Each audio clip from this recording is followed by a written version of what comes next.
प्रिय विद्यार्थियों नमस्कार। सभी का क्लास हब यूट्यूब चैनल पर एक बार फिर से स्वागत है। प्रिय विद्यार्थियों, आज जैसा कि आप अपनी स्क्रीन पे देख पा रहे होंगे, हम देखेंगे सी टेट 2021 यानी जो आज ठीक 31 जनवरी को जो 2021 एग्ज़ाम हुआ है। लेवल 1 और लेवल 2 दो एग्ज़ाम हैं। उनमें से सबसे पहले हम चर्चा करेंगे पेपर 1 या लेवल 1 के एग्ज़ाम में, और सबसे सटीक आंसर की और एग्ज़ाम सॉल्यूशन आपको अपने चैनल क्लास हब पर देखने को मिलेगा। तो चलिए शुरू करते हैं, देखते हैं किस प्रकार का पेपर आपका आया है। और जिन विद्यार्थियों ने ये एग्ज़ाम दिया है वो इसको ज़रूर देखें और अपनी आंसर की मैच करें और एग्ज़ाम सॉल्यूशन भी देखें। उसके साथ साथ जो विद्यार्थी भविष्य में C TET, H TET, REET या एनी टीचिंग लाइन से जुड़ी कोई भी परीक्षा देना चाह रहे हैं तो वो भी एक बार अवश्य देखें कि उससे मिलते जुलते आपको क्वेश्चन आपके भविष्य के एग्जाम में देखने को मिल सकते हैं। तो आइए स्टार्ट करते हैं, देखते हैं किस प्रकार का पेपर आपको देखने को मिला है। चलिए, ये देख रहे हैं। सबसे पहले हम देखेंगे सीडीपी सेक्शन को, देखेंगे बाल विकास व शिक्षा शास्त्र को हम देखेंगे कैसा सीडीपी सेक्शन पूछा है। पहला क्वेश्चन आपकी स्क्रीन के ऊपर आप देख पा रहे होंगे। क्वेश्चन क्या दिया है? क्वेश्चन है आपकी स्क्रीन के ऊपर कि विविध पृष्ठभूमि के अधिगमकर्ताओं को संबोधित करने हेतु एक अध्यापक को क्या करना चाहिए। यानी ये पूछ रहा है, पहला ऑप्शन है सभी के लिए मानकीकृत आंकलनों का इस्तेमाल करना। तो ये तो क्या है आपका गलत है। गलत क्यों है? क्योंकि अधिगमकर्ताओं, देखिए अलग अलग विविध पृष्ठभूमि का मतलब है अलग अलग पृष्ठभूमि से अधिगमकर्ता आ रहे हैं एक ही कक्षा में, तो कोई ऐसे मानकीकृत, कोई पहले से ही स्टैंडर्डाइज, उनके लिए कोई नियम नहीं होते। दूसरा, ऐसे कथनों का इस्तेमाल करें जो नकारात्मक रूढ़िवाद धारणाओं को मजबूत करें, तो ये तो अपने आप में नेगेटिव हो गया। तीसरे की मैं बात करता हूँ, विविधता संबंधी मुद्दों पर बातचीत टालनी चाहिए, तो टालनी नहीं चाहिए। एक अच्छे शिक्षक के नाते विविध विन्यासों से उदाहरण लेने चाहिए। यानी कहने का मतलब अलग अलग बालक के अलग अलग उदाहरणों को या उनकी बातचीत को उस कक्षा के अंदर प्रयोग किया जाना चाहिए, सुना जाना चाहिए, उसको टालना नहीं है। तो सभी उदाहरण शामिल किए जाने चाहिए, उनके विचारों को प्राथमिकता देनी चाहिए। तो पहले का राइट आंसर फोर्थ ऑप्शन हो जाएगा। आगे बढ़ते हैं। नेक्स्ट क्वेश्चन आपकी स्क्रीन के ऊपर क्या दिया गया है? क्वेश्चन है आपका, समस्या समाधान क्षमताओं को किस प्रकार सुसाध्य किया जा सकता है। तो आइए देखते हैं। एबिलिटीज के बारे में बात कर रहा है। पहला है समरूपों के इस्तेमाल को बढ़ावा दे करके, तो बिल्कुल पहला आपका बिल्कुल सटीक आंसर है। विद्यार्थियों में डर की भावना पैदा करके, नहीं, गलत है। लगातार अभ्यास, नहीं, ये हो सकता है लेकिन पूर्णतः सही बिल्कुल भी नहीं है। समस्याओं के हल हेतु अटल प्रक्रिया, नहीं, समस्या का समाधान करने के लिए हमें अटल प्रक्रियाओं के इस्तेमाल को बढ़ावा, ये भी आपका गलत है। यानी फिक्स्ड नहीं होना चाहिए, कोई फिक्स चीज़ें भी उन्हीं को हम अप्लाई करें, नहीं। तो थॉर्नडाइक के ही नियम से उठाया गया है, थॉर्नडाइक का ही अभ्यास का भी नियम है, थॉर्नडाइक के ही समरूपता का नियम भी है। तो राइट आंसर हो जाएगा इस क्वेश्चन का फर्स्ट ऑप्शन। नेक्स्ट क्वेश्चन देखते हैं आपकी स्क्रीन के ऊपर, ये रहा क्वेश्चन नंबर थर्ड। अधिगम कठिनाइयों से जूझते छात्रों की जरूरतों को संबोधित करने के लिए एक अध्यापक को क्या नहीं करना चाहिए। देखिएगा, क्वेश्चन नहीं वाला पूछा है, हमें कई बार इन पे ध्यान देना है। क्या नहीं करना चाहिए? व्यक्तिगत शैक्षिक योजना बनाना, ठीक है, अच्छी बात है, करना चाहिए अध्यापक को। अधिगम कठिनाइयों से जूझ रहे हैं तो शिक्षा शास्त्र और आकलन की जटिल संरचनाओं का प्रयोग, फिर जटिल शब्द आया है, जटिल संरचनाओं का प्रयोग नहीं करना चाहिए। दृश्य सर्वे सामग्री का इस्तेमाल, ये तो करना चाहिए। संरचनात्मक शिक्षा शास्त्रीय उपागमों का इस्तेमाल, संरचनात्मक का मतलब है जो संरचनात्मक के बारे में बताया गया है। संरचनात्मक में क्या बताया है कि जो शिक्षार्थी होता है वो स्वयं करके सीखता है, स्वयं करने पर बल दिया गया है, उसमें खुद बालक सक्रिय रह करके सीखता है। तो ये तो होना चाहिए। तो क्या नहीं होना चाहिए? नहीं वाला था, तो तीन ऑप्शन तो ठीक दिए गए हैं, 1, 3 व 4। तो राइट आंसर आपका क्या हो जाएगा? सेकंड ऑप्शन राइट आंसर हो जाएगा। कौन सा ऑप्शन? सेकंड ऑप्शन आपका राइट आंसर हो जाएगा। बढ़ते हैं नेक्स्ट क्वेश्चन की तरफ। अगला क्वेश्चन आपकी स्क्रीन के ऊपर, सृजनात्मकता की पहचान का प्रमुख लक्षण क्या है। सृजनात्मकता के बारे में हम जानते हैं, क्रिएटिविटी के बारे में, अतिस्क्रियता, अस्त्रकता, कम बोधगम्यता, अपसारी चिंतन। तो साफ साफ इस क्वेश्चन का राइट आंसर क्या है? अपसारी चिंतन। सृजनात्मक बालकों में मौलिकता पाई जाती है, इन बालकों में नवीनता कापन पाया जाता है, इन बालकों में अपसारी चिंतन डाइवर्जेंट थिंकिंग पाई जाती है। अलग अलग एंगल से, अलग अलग एक ही चीज़ के बारे में अलग अलग एंगल से सोचने की इनमें क्षमता पाई जाती है, यानी कि आपका डाइवर्जेंट थिंकिंग इनमें इस प्रकार से, ये आपका डाइवर्जेंट थिंकिंग है, ये इनमें पाया जाता है, अपसारी चिंतन। आगे बढ़ते हैं तो इसका फोर्थ ऑप्शन राइट आंसर रहेगा। नेक्स्ट क्वेश्चन देखते हैं क्या दिया गया है। निम्न में से अध्यापन अधिगम का सबसे प्रभावशाली माध्यम कौन सा है? तो इसके बारे में हम बात करें, निम्न में से अध्यापन अधिगम का सबसे प्रभावशाली माध्यम उन्होंने पूछा है। पहला है बिना विश्लेषण के अवलोकन करना, तो ये तो गलत हो गया, विश्लेषण किए बिना अच्छा अध्यापन का नहीं हुआ प्रभावशाली माध्यम। अनुकरण और नकल करना, तो ये भी अच्छा नहीं हुआ। विषय वस्तु को यंत्रवत याद कर लेना, ये भी अच्छा नहीं। संकल्पनाओं के बीच संबंध को खोजना, तो दिए गए क्वेश्चन का राइट आंसर फोर्थ ऑप्शन हो जाएगा। नेक्स्ट क्वेश्चन आपकी स्क्रीन के ऊपर, एक अध्यापिका को दिए गए किसी कार्यकलाप में छात्रों की विभिन्न त्रुटियों का विश्लेषण करना चाहिए। क्यों? क्योंकि करना चाहिए, तो देखिए उस क्योंकि को जान लेते हैं। इससे आधार वह, इसके आधार पर यह ज़्यादा त्रुटियां करने वाले छात्रों को दूसरे छात्रों से अलग कर सकती है, तो ये बात तो गलत है। हमें दूसरे छात्रों से अलग के बारे में आपस में कंपैरिजन नहीं करनी। अधिगम केवल त्रुटियों के शोधन पर निर्भर है। केवल शब्द तो अपने आप में नकारात्मक होता है, बार बार सीटेट केवल शब्द का यूज करता है, समझ लो नकारात्मक को दर्शाएगा। अगला आपका देखिएगा क्या दिया गया है, थर्ड ऑप्शन इसी में मैं पढ़ रहा हूँ। इसके आधार पर वह दंड को निर्धारित कर सकती, दंड की मात्रा, ये भी गलत है। तो साफ साफ फोर्थ ऑप्शन राइट आंसर, त्रुटियों की समझ अध्यापन अधिगम प्रक्रिया के लिए अर्थपूर्ण है। अपने आप 3 ऑप्शन नेगेटिव दिए गए थे, एक फोर्थ ऑप्शन ही आपका पॉजिटिव दिया गया था। नेक्स्ट क्वेश्चन आपकी स्क्रीन के ऊपर क्वेश्चन दिया गया है, अधिगम की अभिप्रेरणा को किस प्रकार कायम रखा जा सकता है? तो मोटिवेशन को कैसे कायम रखा जा सकता है? पहला, बच्चों को बहुत आसान क्रियाकलाप देकर, नहीं, ये तो अपने आप में कोई मोटिवेशन का टाइप नहीं। यंत्रवत याद करने पर जोर, ये भी गलत हो गया। अगला है बच्चों को दंड देकर, ये भी गलत हो गया। और साफ साफ प्रवीणता अभिमुख लक्ष्यों पर जोर दे करके, यानी कि जो स्पेशल लक्ष्य हैं उन पे फोकस किया जाए, जो सबसे अहम लक्ष्य है उस प्रवीणता की ओर हमें जोर देना चाहिए। तो साफ साफ राइट आंसर फोर्थ ऑप्शन हो जाएगा। नेक्स्ट क्वेश्चन की बात करते हैं, शर्मिंदगी क्या है? शर्मिंदगी के बारे में पूछा, कौन सा सही है? बच्चों को अधिगम हेतु अभिप्रेरित करने के लिए प्रभावशाली तरीका, नहीं। कहाँ से प्रभावशाली है शर्मिंदगी? गलत हो गया। शर्मिंदगी के भाव को अध्यापन अधिगम प्रक्रिया में बारंबार पैदा करना चाहिए, बिल्कुल नहीं करना चाहिए। बच्चों में शर्मिंदगी नहीं लानी चाहिए अध्यापक को। शर्मिंदगी का संज्ञान से कोई संबंध नहीं, तो होता है संबंध तो शर्मिंदगी का संज्ञान से। अगला है, शर्मिंदगी का संज्ञान पर नकारात्मक असर पड़ता है, संबंध तो होता है, उसका कैसा असर देखने को मिलता है? नकारात्मक असर देखने को मिलता है। तो दिए गए क्वेश्चन का राइट आंसर फोर्थ ऑप्शन हो जाएगा। अगले क्वेश्चन की तरफ बढ़ते हैं।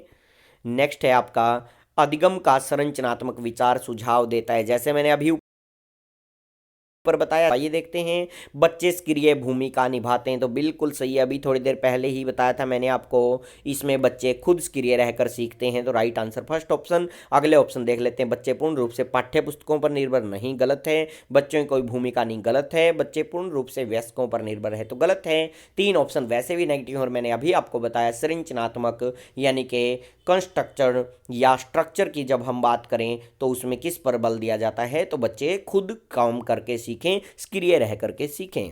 अगले क्वेश्चन की बात करते हैं, अधिगम के लिए निम्न में से कौन सी धारणा उपयुक्त है? दिए गए 4 ऑप्शनों में से पहला है, प्रयासों से कोई फर्क नहीं पड़ता, तो चलिए ये बात तो बिल्कुल ही क्या हो गई? गलत हो गई। असफलता अनियंत्रित है, ये बात भी क्या हो गई? गलत हो गई। उपयुक्त पूछी धारणा, योग्य सुधारी है, बिल्कुल ठीक है। योग्यता अटल है, ये गलत हो गई। तो साफ साफ थर्ड ऑप्शन। अब देखिए कईयों को हिंदी में समझना आइए, कुछ शब्द ऐसे आते हैं, योग्यता सुधार्य है, इसका मतलब इंग्लिश में देखिएगा एबिलिटी इम्प्रूवेबल, यानी एबिलिटी जो है हमारी योग्यता है, इंप्रूव किया जा सकता है उसको। वो कह रहे हैं अधिगम के बारे में क्या सही है, तो जो अधिगम है उसकी अधिगम की योग्यता यानी हमारा जो सीखने की योग्यता है उसको हम क्या कर सकते हैं, इंप्रूव कर सकते हैं। आज थोड़ा सीखा है, कल को और ज़्यादा हम सीख सकते हैं, फिक्स नहीं है। चौथा ऑप्शन है कि अटल है, जो हमने सीख लिया बस सीख लिया, वो फिक्स हो चुका है। नहीं, ऐसा नहीं है, हम हर रोज प्रतिदिन कुछ न कुछ नया सीखते रहते हैं, इंप्रूव करते रहते हैं। तो थर्ड ऑप्शन राइट आंसर हो जाएगा। आगे बढ़ते हैं। निम्न में से कौन सी परिपाटी विद्यार्थियों में संकल्पनात्मक समझ में बढ़ोतरी करने में सहायक है? तो देखिएगा, बढ़ोतरी करने में सहायक पॉजिटिव प्रश्न पूछा है। पहला, बारंबार परीक्षाएं नहीं, गलत है। अन्वेषण और संवाद, अच्छी बात है। अन्वेषण एक प्रकार से खोज है कि बच्चों को खोज के लिए तो जागरूक करना चाहिए, तभी उनमें संकल्पनात्मक समझ होगी। प्रतिस्पर्धा आधारित नहीं, प्रतिस्पर्धा नहीं बल देना चाहिए हमें। पाठ्य पुस्तक केंद्रित नहीं, पाठ्य पुस्तक केंद्रित पर बल नहीं देना। साफ साफ 3 ऑप्शन गलत हैं। तो कौन सा ऑप्शन, सेकंड ऑप्शन आपका राइट आंसर हो जाएगा, अन्वेषण और संवाद। अगला क्वेश्चन आपकी स्क्रीन के ऊपर है। बच्चों को सीखने में कठिनाई होती है जब, यानी कब कठिनाई होती है? अधिगम सामाजिक संदर्भ में हो तो बिल्कुल भी नहीं, तब तो कठिनाई नहीं होगी, काम आसान होगा। समाज से जोड़ करके बच्चे को जब सिखाया जाएगा। विषय वस्तु को बहरूपों में प्रस्तुत किया गया हो, ये भी अच्छी बात है। ये भाई बहरूपों में यानी अलग अलग रूपों में उसे प्रस्तुत किया गया हो कंटेंट को, यानी एक ही मेथड ना अपना के अलग अलग मेथड को लिया गया हो, मल्टीपल मेथड अपनाए गए हो, तो अच्छी बात है, कठिनाई नहीं होगी। सूचना को अलग अलग टुकड़ों में प्रस्तुत, यानी कि सूचना को, तो वो ऊपर वाली भी देखो क्या था, कठिनाई पूछा है, तो सामाजिक संदर्भ में तो अच्छी बात थी, होना चाहिए, कठिनाई नहीं होगी। विषय वस्तु को अलग अलग एंगल से समझाना, ये भी अच्छी बात है। सूचना अलग अलग टुकड़ों में तोड़ना, तो ये गलत बात दे दी, कठिनाई का सामना करना पड़ेगा। वांतरिक रूप से अभिप्रेरित, तो ये भी अच्छी बात है। 3 बात पॉजिटिव हैं, 1 नेगेटिव है जो थर्ड ऑप्शन में दी गई है। सूचना को अलग अलग टुकड़ों में, जैसे कई बार क्या करते हैं, कई बार हम सोशल मीडिया पे देखते हैं किसी चीज़ को अलग अलग टुकड़ों को तोड़ मरोड़ के पेश किया जाता है और फिर उसी को हम सही मान लेते हैं, तो वो गलत है। उसमें बच्चों को कठिनाई का सामना करना पड़ेगा। यदि सूचना को अलग अलग टुकड़ों में तोड़ के उसके सामने प्रस्तुत किया जाएगा तो गलत हो जाएगा। डिस्कनेक्ट यदि उसको कर दिया जाएगा, जिस चीज़ को समझ ही रहा है बच्चा और उसको डिस्कनेक्ट कर करके उसके सामने शो किया जाएगा तो गलत हो जाएगा। एनालिसिस नहीं है यहाँ टुकड़ों का मतलब, कभी एनालिसिस सोच जाओ, विश्लेषण नहीं समझना है, इंग्लिश में देख लीजिएगा, डिस्कनेक्टेड, टुकड़े मतलब डिस्कनेक्ट कर दिया है, कभी एनालिसिस सोच जाए, एनालिसिस पॉजिटिव है। आगे बढ़ते हैं, तो थर्ड ऑप्शन राइट आंसर।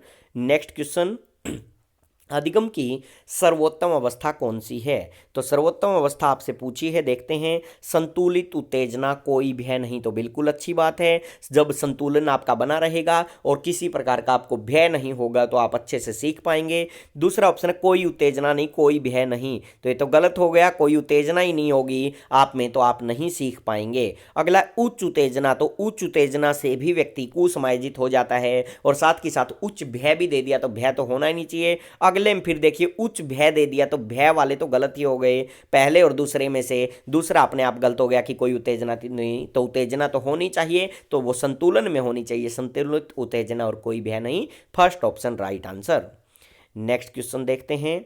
अगला क्वेश्चन आपकी स्क्रीन पे है, बच्चों के विकास की व्यक्तिगत विभिन्नताओं को किस प्रकार प्रतिरूपित किया जा सकता है?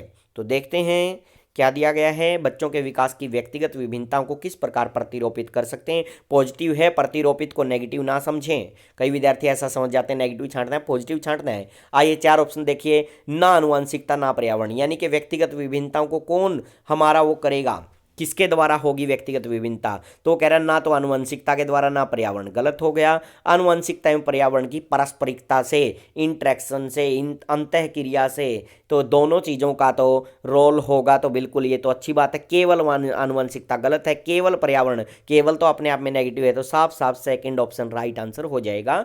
दोनों का व्यक्तिगत विभिन्नता में दोनों का अहम रोल होता है, आनुवंशिकता और पर्यावरण का। आगे बढ़ते हैं।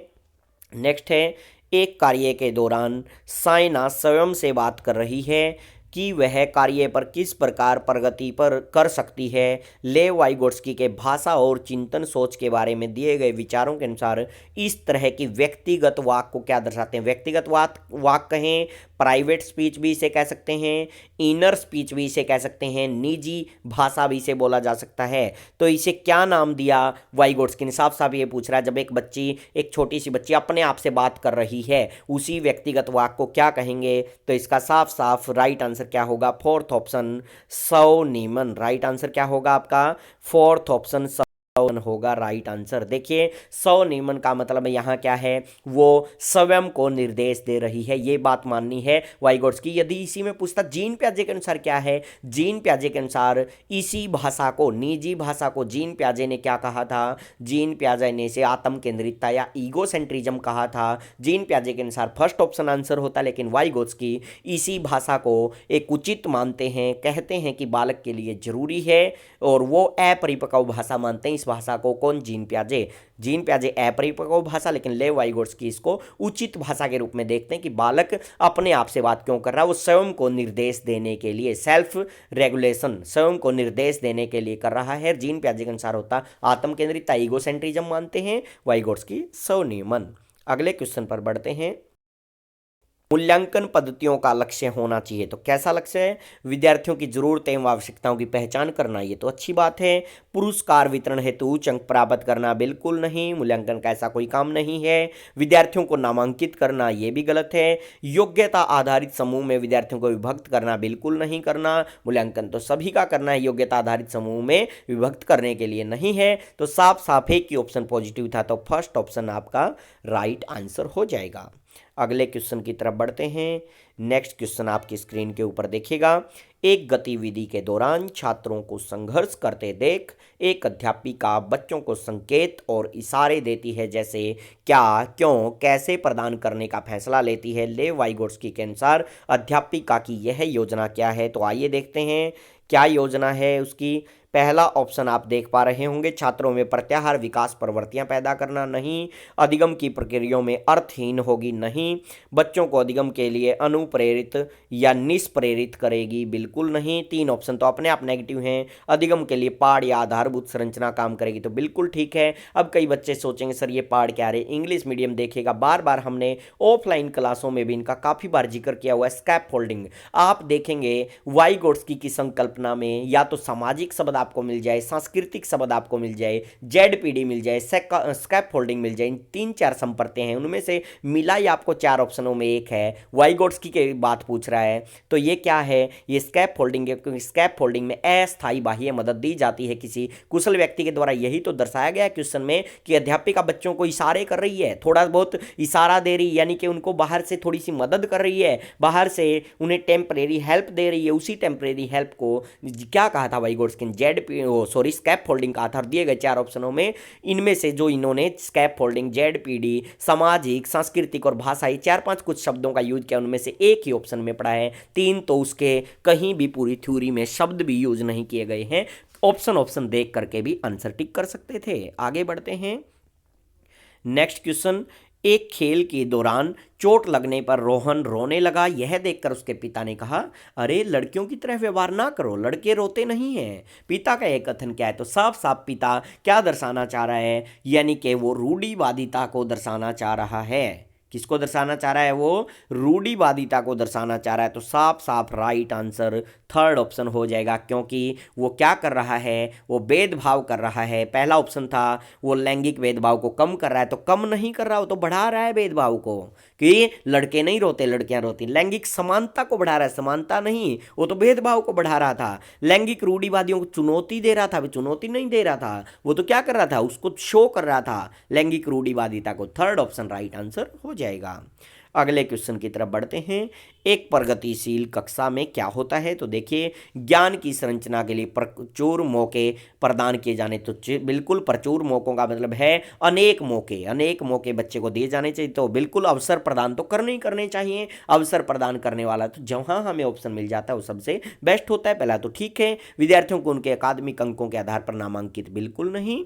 अध्यापक को अटल पाठ्यक्रम का पालन, बिल्कुल नहीं। फिक्स्ड पाठ्यक्रम का नहीं, पाठ्यक्रम तो लचीला होना चाहिए। अगला है विद्यार्थियों में प्रतिस्पर्धा बढ़ाए, बिल्कुल नहीं। तीन ऑप्शन वैसे ही नेगेटिव हैं। फर्स्ट ऑप्शन राइट आंसर आपका हो जाएगा कि ज्ञान की संरचना के लिए बच्चों को क्या दिए जाएं? ज़्यादा से ज़्यादा अवसर प्रदान किए जाएं। वही प्रगतिशील शिक्षा में सिखाया जाता है, कक्षा में होता है ऐसा। लॉरेंस कोहलबर्ग के सिद्धांत के अनुसार किसी कार्य को इसीलिए करना क्योंकि दूसरे इसे स्वीकृति देते हैं। क्या दिया? दूसरे स्वीकृति देते हैं। नैतिक विकास के वो किस चरण में आता है? ऐसे में आप इंग्लिश मीडियम के ऑप्शन देखें, हिंदी में को नाम मिलेंगे, इंग्लिश में मैंने बार बार ऑफलाइन ऑनलाइन दोनों में जिक्र भी किया है। पोस्ट कन्वेंशनल, फॉर्मल, ये जीन प्याजे का उठाया है। इसकी तीन ही है, पोस्ट कन्वेंशनल है, परी कन्वेंशनल और कन्वेंशनल। दिए गए चार ऑप्शनों में से राइट आंसर आपका कन्वेंशनल होगा, क्योंकि परी कन्वेंशनल में बच्चे को किसी प्रकार का ज्ञान नहीं होता, वो तो आज्ञा दंड से चलने वाला होता है, दंड से बचने के लिए आज्ञा करता है, आज्ञा का पालन करता है। जब वो बीच वाली लेवल में आ जाता है, कन्वेंशनल लेवल में, परी लेवल से ऊपर उठ के अब कन्वेंशनल लेवल में वो क्या करता है? गुड बॉय नाइस गर्ल, अच्छा लड़का अच्छी लड़की सुनना चाहता है, उसी के लिए वो समाज की स्वीकृति चाहता है। समाज जो उन्हें काम करने के लिए स्वीकृति देंगे वो उसी काम को ज़्यादा से ज़्यादा करते हैं, ताकि वो ईमानदार कहलवाएं, ताकि वो शाबाश कहलवाएं, वो बहुत अच्छा लड़का कहलवाएं। तो किस में पाया जाता है? कन्वेंशनल लेवल में। तो फोर्थ ऑप्शन इसका राइट आंसर हो जाएगा, कन्वेंशनल लेवल। आगे बढ़ते हैं। बच्चों के समाजीकरण के संदर्भ में कौन सा कथन सही है? चार ऑप्शन हमारे सामने प्रस्तुत किए गए हैं, देखते हैं। समकक्षी समाजीकरण के प्राथमिक कारक हैं और परिवार समाजीकरण का द्वितीय, तो गलत हो गया, परिवार तो द्वितीय नहीं है। परिवार एवं जनसंचार दोनों समाजीकरण के द्वितीय, गलत हो गया, परिवार तो प्राथमिक है। विद्यालय समाजीकरण का द्वितीय कारक और परिवार समाजीकरण का प्राथमिक कारक है, तो सही बात है, थर्ड ऑप्शन राइट। फोर्थ क्या है? समाजीकरण एक प्राथमिक कारक है, तो फोर्थ भी गलत हो गया। तो परिवार, सबसे पहले बच्चे का समाजीकरण कहां से स्टार्ट होता है? परिवार से स्टार्ट होता है, तो परिवार तो समाजीकरण का प्राथमिक कारक है और विद्यालय में बाद में जाता है, विद्यालय उसका द्वितीय कारक में काउंट किया जाएगा। बिल्कुल आसान क्वेश्चन था, थर्ड ऑप्शन राइट आंसर हो जाएगा। आगे बढ़ते हैं। बहुबुद्धि सिद्धांत, देखिएगा बहुबुद्धि सिद्धांत के बारे में पूछा है। आपका बहुबुद्धि सिद्धांत के बारे में आपको पता ही होगा, हार्वर्ड गार्डनर ने बहुबुद्धि सिद्धांत के बारे में बात की थी और बहुबुद्धि सिद्धांत के बारे में अब इन्होंने पूछा क्या सही है, किस पर बहुबुद्धि सिद्धांत या हार्वर्ड गार्डनर जोर देते हैं? पहला, बुद्धिमत्ता की विभिन्न दशाओं पर, तो बिल्कुल ठीक है, क्योंकि बहुबुद्धि इन्होंने बताया था कि बुद्धि हमारी एक तरह की नहीं होती, विभिन्न विभिन्न प्रकार की दशाओं में सोचने वाली, विभिन्न विभिन्न प्रकार की दशाओं में सोचने वाली हमारी इंटेलिजेंस या बुद्धि होती। सही बात है, बुद्धिमत्ता में कोई व्यक्तिगत विभिन्नता नहीं होती, ये बात तो गलत है। बुद्धि लब्धि केवल वस्तुनिष्ठ, केवल शब्द तो अपने आप में नेगेटिव हो गया। एक आयाम में बुद्धिमत्ता अन्य सभी आयाम में बुद्धिमत्ता निर्धारित करती है, बात भी गलत है, क्योंकि ऐसा हार्वर्ड गार्डनर ने नहीं कहा। उन्होंने तो कहा किसी एक व्यक्ति में एक से अधिक बुद्धि भी हो सकती, किसी एक व्यक्ति में एक प्रकार की बुद्धि हो सकती है, अलग अलग व्यक्ति में अलग अलग स्पेशलिटी पाई जाती है। और ये कह रहा है कि एक आयाम बुद्धि का होगा तो अन्य आयामों में भी वो उसको निर्धारित करेगा कि अन्य भी वो सारी चीजें उसके पास होंगी, तो गलत हो जाएगा। साफ साफ फर्स्ट ऑप्शन आपका राइट आंसर हो जाएगा। आगे बढ़ते हैं। नेक्स्ट क्वेश्चन जीन पियाजे से पूछा गया है। जीन पियाजे के संज्ञानात्मक विकास के सिद्धांत में पूर्व संक्रियात्मक अवस्था में विकास का मुख्य गुण क्या है? पहला है परिकल्पनात्मक निगमनात्मक सोच या हाइपोथेटिक की मैं बात कर रहा हूं, हाइपोथेटिक डिडक्टिव रीजनिंग या डिडक्टिव थिंकिंग भी इसको मैं बोल सकता हूं। ये तो पाई जाती है औपचारिक संक्रियात्मक अवस्था में, फॉर्मल ऑपरेशनल में, तो गलत हो गया। संरक्षण पदार्थों को क्रमबद्ध करने की क्षमता ये पाई जाती है आपकी थर्ड कॉन्क्रीट ऑपरेशनल स्टेज में या मूर्त संक्रियात्मक अवस्था में। संरक्षण या कंजर्वेशन का ज्ञान, अमूर्त सोच का विकास ये पाया जाता है फोर्थ में, फॉर्मल ऑपरेशनल स्टेज या अमूर्त विकास की अवस्था। तो ये भी आपका गलत है, ये भी गलत है, क्योंकि पूछा क्या है? परी कन्वेंशनल लेवल की, परी ऑपरेशनल स्टेज की उसने बात पूछी है, पूर्व संक्रियात्मक अवस्था की। तो साफ साफ राइट आंसर विचार सोच में केंद्रीकरण यानी सेंट्रिज्म, या इसी को सेंट्रिज्म या सेंट्रेशन कहें या केंद्रीकरण, इसी को हम विकेंद्रीकरण का अभाव भी बोल सकते हैं, डिसेंट्रिज्म का अभाव, क्योंकि यहां पूर्व संक्रियात्मक में बच्चे में सेंट्रिज्म पाया जाता है या सेंट्रेशन या केंद्रीकरण, और मूर्त संक्रियात्मक या कंक्रीट में डिसेंट्रिजेशन पाया जाता है, या मैं कहूं डिसेंट्रेजेशन या मैं कहूं विकेंद्रीकरण उसमें पाया जाता है। यहां बच्चा सिर्फ एक ही नजरिए से सोचता है, एक ही फैक्ट से, एक ही बिंदु, उसकी घड़ी की सुइयां एक प्रकार से यूं एक ही नजर में घूमती हैं, वो अलग अलग एंगल से यहां सोच नहीं पाता, अलग अलग एंगल से नहीं सोच पाता पूर्व संक्रियात्मक संख्यात्मक में तो ये उसका केंद्रीकरण को शो कर रहा है अथवा विकेंद्रीकरण के अभाव को शो कर रहा है। कोई भी ऑप्शन मिल जाए, विकेंद्रीकरण का अभाव या केंद्रीकरण मिल जाए। विकेंद्रीकरण का उल्टा है केंद्रीकरण, सेंट्रिज्म, और अगली मूर्त में पाया जाता है डिसेंट्रिज्म। तो इसका राइट आंसर फोर्थ ऑप्शन। आगे बढ़ते हैं, विकास के संदर्भ में कौन सा कथन सही है? तो विकास के संदर्भ में देखते हैं, विकास केवल बाल्यावस्था के दौरान होता है। केवल शब्द लगा दिया, समझ लो वैसे ही नेगेटिव हो गया। विकास बहुआयामी होता है, बिल्कुल ठीक बात है। विकास जो है हम बार बार इसको देखते हैं, हम बार बार वृद्धि और विकास के अंतरों में देखते हैं कि वृद्धि एक पक्षीय है और विकास तो बहुपक्षीय है, या मैं कहूँ वृद्धि एक आयामी होती, केवल शारीरिक आयाम में होने वाली होती है, और विकास तो शारीरिक, मानसिक, संवेगात्मक, बौद्धिक, आर्थिक, सामाजिक, नैतिक आदि पक्षों में होने वाली होता है विकास। तो ये बहुआयामी है, मल्टी डायमेंशनल होता है। सही बात है। विकास की दर सभी संस्कृतियों में समान होती है, ऐसा नहीं है, गलत है। विकास में तो, विकास की दर में तो डिफरेंट पाया जाता है, इसकी रेट ऑफ ग्रोथ में डिफरेंट पाया जाता है, समानता नहीं। विकास केवल विद्यालय में ही होता है, तो ये बात भी गलत है। साफ साफ सेकंड ऑप्शन आपका राइट आंसर हो जाएगा, ये बहुआयामी है। अगला क्वेश्चन लेव वाइगोट्स्की आया है। लेव वाइगोट्स्की का सामाजिक सांस्कृतिक परिप्रेक्ष्य अधिगम प्रक्रिया में डैश के महत्व पर जोर देता है। सामाजिक सांस्कृतिक विकास, फिर ऑप्शन देखते हैं। अभिप्रेरणा बिल्कुल जोर नहीं। संतुलनीकरण जीन प्याजे जोर देते हैं, ये नहीं देते। सांस्कृतिक उपकरणों पर सही बात है। गुणारोपण गलत है। फिर वही देखो, मैंने ऊपर समझाया था अभी कि लेव वाइगोट्स्की ने 4-5 शब्दों का जिक्र किया, सामाजिक, सांस्कृतिक, इसके अलावा इन्होंने जेडपीडी, इसके अलावा भाषा, इसके अलावा स्कैफोल्डिंग। दिए गए 4 ऑप्शन को भी पढ़ोगे और लेव वाइगोट्स्की नाम है और पॉजिटिव पूछा है तो 3 गलत छांटने थे। अभिप्रेरणा का इसने जिक्र नहीं किया, ना संतुलनीकरण, ना गुणारोपण, साफ साफ संस्कृति का जिक्र किया था। तो सांस्कृतिक उपकरण या टूल्स या हम यहां यंत्र भी कह सकते हैं, इनका इन्होंने प्रयोग किया है। तो राइट आंसर थर्ड ऑप्शन। अगला, जीन प्याजे अपने संज्ञानात्मक विकास के सिद्धांत में संज्ञानात्मक संरचनाओं को डैश के रूप में वर्णन करते हैं। जीन प्याजे ने कुछ कंसेप्ट लिए थे, स्कीमा है, अनुकूलन है, या आपका आत्मीकरण, सात्मीकरण। इसी के अलावा मैं इनको इंग्लिश में बात करूं, एसिमिलेशन, एक्मोडेशन, इक्विलिब्रेशन, स्कीमा, स्कीम्स, इन कुछ संप्रतियों का जीन प्याजे ने यूज किया था। विकास का समीप क्षेत्र या जेडपीडी, देखो अभी बताया, ये तो वाइगोट्स्की ने यूज किया है, पहला तो वैसे ही गलत हो गया।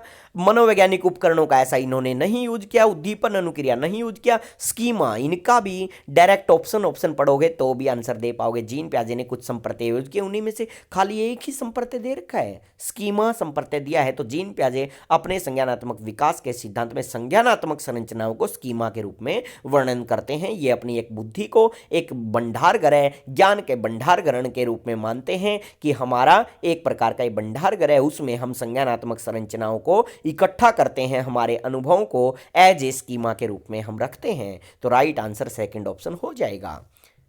आगे बढ़ते हैं, नेक्स्ट क्वेश्चन आपका बड़ा सिंपल पेपर आपका ये आया है। एक समावेशी कक्षा में डैश पर जोर दिया जाता है। समावेशी शिक्षा सबको समान अवसर देती है और सभी बच्चों को ये विशिष्ट बालक भी मानती है कि प्रत्येक बच्चा अपने आप में विशिष्ट है, कोई बच्चे को अलग करने की आवश्यकता नहीं है। स्पेशल, हर बच्चा अपने आप में स्पेशल है। सामाजिक पहचान के आधार पर छात्रों का अलगाव नहीं, ये तो अलगाव नहीं करती है, तो सबको इकट्ठा करती है। हर बच्चे के सामर्थ्य को अधिकतम करने के लिए अवसर प्रदान करती, तो सही बात है। प्रदर्शन अभिमुख लक्ष्य, गलत बात है। अविभेदी समरूपी निर्देश, गलत है। साफ साफ सेकंड ऑप्शन राइट आंसर है। ये तो हर बच्चों को अवसर देती है, चाहे वो गरीब हो, अमीर हो, विकलांग हो, दिव्यांग हो, सामान्य हो, प्रतिभाशाली हो, कैसा भी बच्चा हो, हर बच्चे को एक ही छत के नीचे शिक्षा देने पर बल देती है। सेकंड ऑप्शन राइट आंसर हो जाएगा। आगे है, दिव्यांग अधिकार जन अधिनियम 2016 के अनुसार किस शब्दावली का उपयोग किया गया? साफ साफ बिल्कुल सिंपल है, हर बच्चे को पता होगा। पहले विकलांग बच्चों के नाम से इन्हें जाना जाता था। नरेंद्र मोदी भारत के प्रधानमंत्री के द्वारा क्या नाम दिया गया था? दिव्यांग। विकलांग का नाम बदलकर विकलांग कहा जाता था। वीक प्लस अंग, जिसके अंग कमजोर हैं उन्हें विकलांग कहा जाता था, लेकिन मोदी ने कहा कि नहीं, अंग कमजोर नहीं, उनके अंग दिव्य हैं, तो उन्हें नाम बदल करके विकलांग को दिव्यांग कहा था। और साफ साफ देखिए किस शब्दावली का प्रयोग किया? छात्र जिसे शारीरिक दिव्यांगता है, सही बात है। छात्र जिसका असक्त शरीर है, असक्त का मतलब कमजोर, तो कमजोर तो हटाया इन्होंने, पहले उन्हें विकलांग कहा जाता था, वीक मतलब कमजोर अंग, तो हटा दिया। मंदित छात्र नहीं कहा, विकलांग छात्र हटा दिया, नहीं कहा। तो क्या विकलांग के पहले विकलांग कहते थे, लेकिन अब 2016 में किस शब्दावली का प्रयोग कर दिया था? दिव्यांग शब्दावली का प्रयोग कर दिया। तो तीन ऑप्शन तो अपने आप नेगेटिव हो गए। छात्र जिसे शारीरिक दिव्यांगता है उनको दिव्यांगजन कहा गया। आगे बढ़ते हैं। अवस्था तक बच्चों में विकास किस क्रम में होता है? जीन प्याजे से उठा हुआ क्वेश्चन है। मूर्त अमूर्त सांवेदिक नहीं, ये तो आपका क्या दे दिया? गलत दे दिया, क्योंकि सांवेदिक आगे आना चाहिए था। अमूर्त मूर्त सांवेदिक गलत दे दिया। सांवेदिक मूर्त अमूर्त बिल्कुल ठीक दे दिया। अमूर्त सांवेदिक गलत हो गया। इंग्लिश में देखना चाहिए, इंग्लिश में भी देख लें। सेंसरी मोटर स्टेज आएगी सबसे पहले, फिर आपकी देखिएगा परी ऑपरेशनल स्टेज आती है, लेकिन वो किसी भी ऑप्शन में दी नहीं गई है। फिर कॉन्क्रीट, फिर अब्स्ट्रक्ट, यानी चार भागों में उसने बांटा था जीन प्याजे ने, चार अवस्थाओं में। उनमें से एक अवस्था तो सभी ऑप्शनों से हटा रखी है, कौन सी? परी ऑपरेशनल स्टेज को। तो और उसकी तीन स्टेज दी गई हैं, पहले वाली, तीसरे नंबर वाली और चौथे नंबर वाली। तो राइट आंसर आपका third option sensory stage, concrete और अब्स्ट्रक्ट दी गई है, यानी कि इसका राइट आंसर आपका कौन हो जाएगा? थर्ड ऑप्शन आपका राइट आंसर हो जाएगा। क्लियर है? आगे बढ़ते हैं। नेक्स्ट क्वेश्चन देखिएगा किस प्रकार से, और लास्ट क्वेश्चन भी है आपका सीडीपी सेक्शन का। एक प्रगतिशील कक्षा में व्यक्तिगत विभिन्नताओं को किस प्रकार देखा जाना चाहिए? पहला, योग्यता आधारित समूह बनाने का मापदंड। आगे है अध्यापन अधिगम प्रक्रिया की परियोजनाओं के लिए महत्वपूर्ण। अधिगम प्रक्रिया में बाधा, अध्यापक के पक्ष पर असफलता। देखिएगा असफलता वाला बिल्कुल गलत, अधिगम प्रक्रिया में बाधा डालेगा बिल्कुल गलत। व्यक्तिगत विभिन्नता तो पाई जाएंगी, और प्रगतिशील कक्षा में उसकी हमें पहचान भी जरूरी है। योग्यता आधारित समूह बनाने का मापदंड गलत है, साफ साफ एक ही आंसर है उसके अध्यापन अधिगम प्रक्रिया की परियोजना बनाने में, उसको टीचर को प्लानिंग बनाने में मदद करेगा। कौन? व्यक्तिगत विभिन्नताएं, कि टीचर को कैसे कैसे प्लान करना है, कैसे एक बच्चे को हैंडल करना है, किस प्रकार एक बच्चे को अच्छे से हमें बढ़िया से बढ़िया अच्छे से हमें लेसन प्लान देना है, अच्छे से बच्चों को हमें ज़्यादा से ज़्यादा चीज़ें सिखानी है। और वो कैसे सिखा पाएंगे? जब एक शिक्षक व्यक्तिगत विभिन्नता का ज्ञान ले लेगा। तो ये अध्यापक के परियोजना या प्लानिंग में मदद करता है। और मैं उम्मीद करूंगा कि आपको मेरा ये वीडियो अच्छा लगा होगा। यदि वीडियो अच्छा लगा है तो आप ज़्यादा से ज़्यादा शेयर भी करें और लाइक करें, और चैनल को अभी तक सब्सक्राइब नहीं किया है तो चैनल को सब्सक्राइब भी ज़रूर करें। और मैं उम्मीद करता हूं कि जिन विद्यार्थियों ने एग्ज़ाम दिया होगा तो उन्होंने 30 में से 30 नंबर या 29 जरूर हासिल किए होंगे। जिन्होंने मेरा ऑफलाइन वीडियो या ऑनलाइन वीडियो देखे होंगे तो उनके तो जरूर 29 या 30 आए होंगे। सारा का सारा आपके किए हुए सिलेबस में से क्वेश्चन उठे हुए हैं। अभी के लिए इस वीडियो में इतना ही, और जिन्होंने पेपर दिया वो कमेंट बॉक्स में कमेंट भी छोड़ें कि सीडीपी सेक्शन में आपका क्या स्कोर रहा है। फिर मिलते हैं लेवल 2 के एग्ज़ाम के साथ। अभी के लिए इजाज़त दीजिएगा। थैंक यू, धन्यवाद।